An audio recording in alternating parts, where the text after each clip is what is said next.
Hello, my name is Paul Burkhalter, and I would like to discuss an important issue in Social Security disability cases today: how the judge determines disability.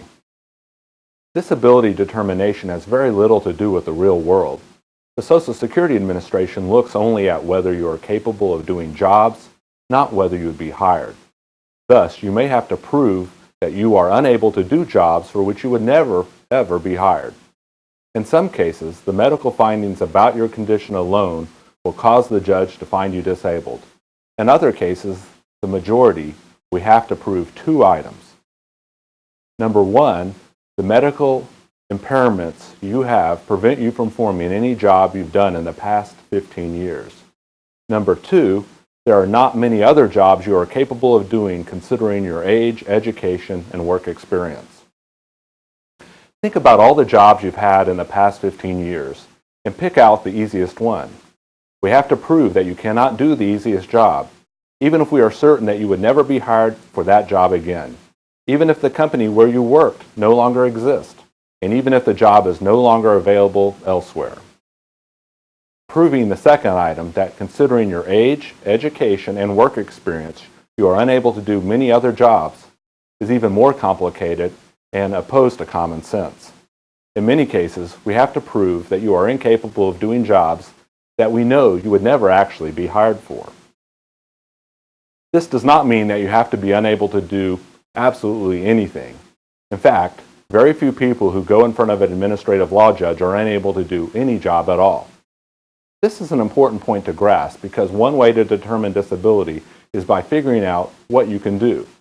Then we determine whether or not jobs within your capacity exist in significant numbers in the economy, considering your age, education, and work experience.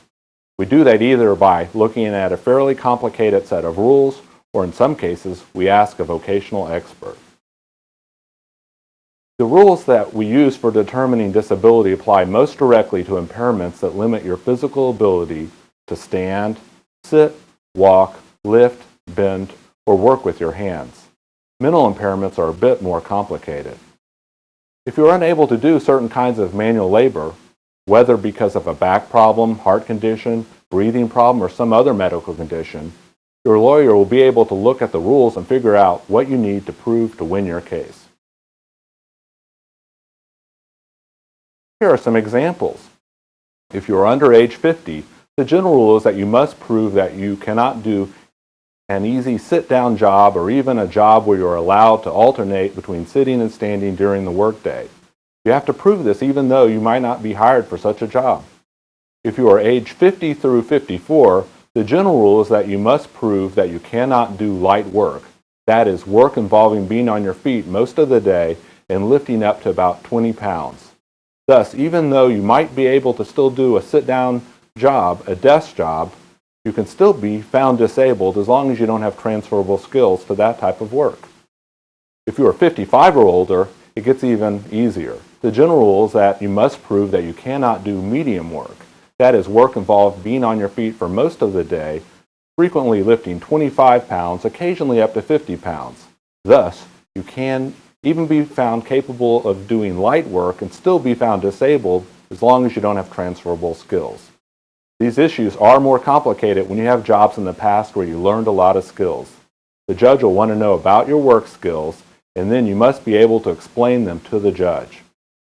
How do we go about proving all this? We do it at the hearing through your answers to questions from the judge and your lawyer.